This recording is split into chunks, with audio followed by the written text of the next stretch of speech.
아침 말씀.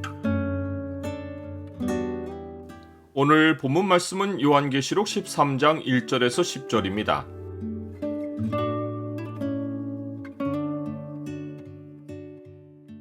인내와 믿음으로 짐승의 나라를 이긴다.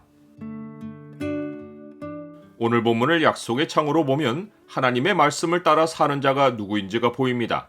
약속의 창을 보여주는 구절은 13장 9절입니다. 누구든지 귀가 있거든 들을지어다.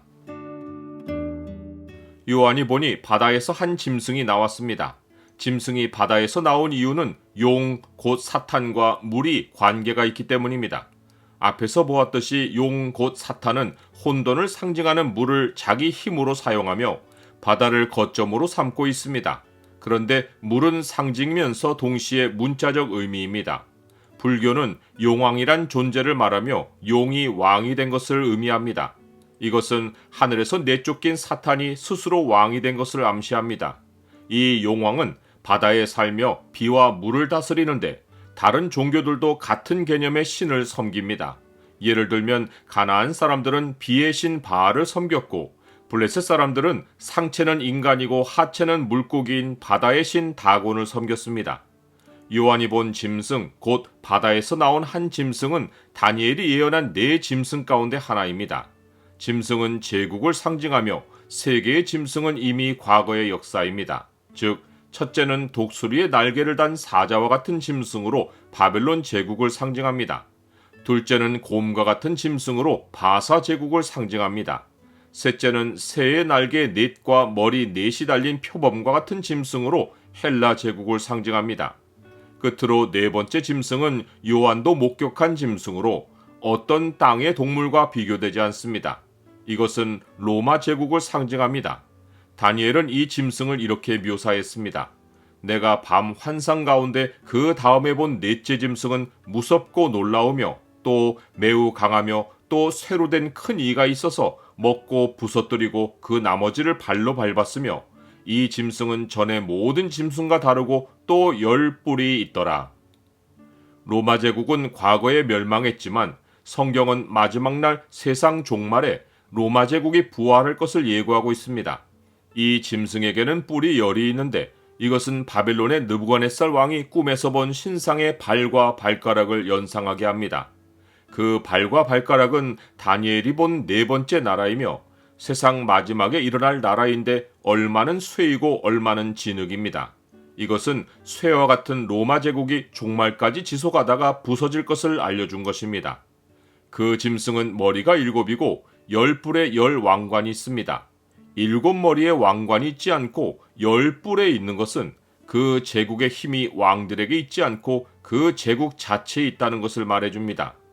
그 7머리에는 신성 모도가는 이름들이 있는데 이는 로마 제국의 왕들이 반기독교적인 정책을 펴고 하나님을 대적하는 노선을 펼칠 것을 예고한 것입니다.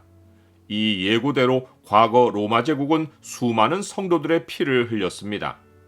다니엘은 넷째 짐승의 모양을 자세히 묘사하지 않았지만 요한은 앞에 존재했던 새 제국의 속성이 네 번째 짐승에게 섞여 있는 것을 보았습니다.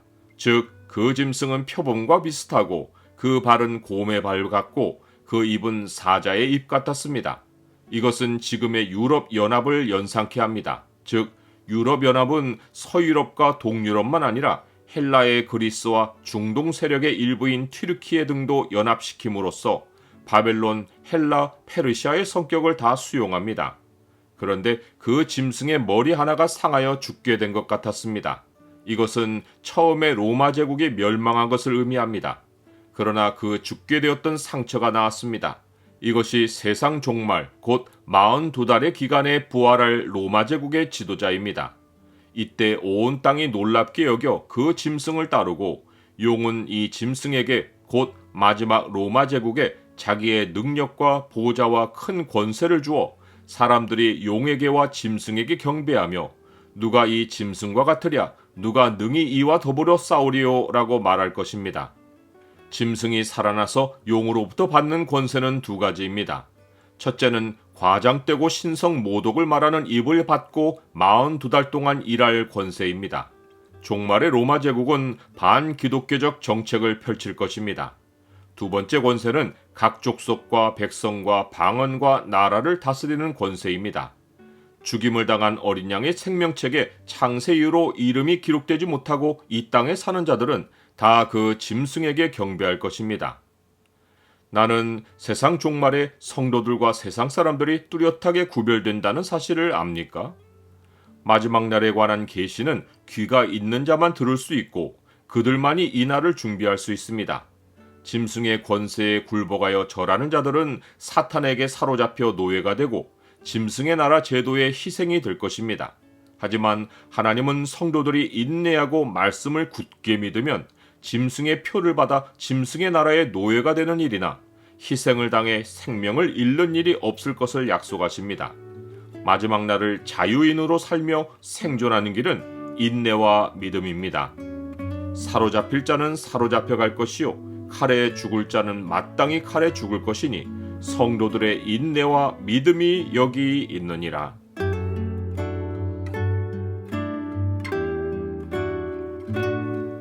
주님, 세상 마지막이 가까울수록 주의 말씀에 더욱 귀를 열고 깨어있게 하옵소서. 세상은 짐승의 나라 제도에 속박되고 생사의 고통을 겪을 것이지만 생명책에 기록된 백성은 인내와 믿음으로 마지막 때를 능히 이길 줄을 믿습니다. 예수 그리스도의 이름으로 기도드립니다. 아멘.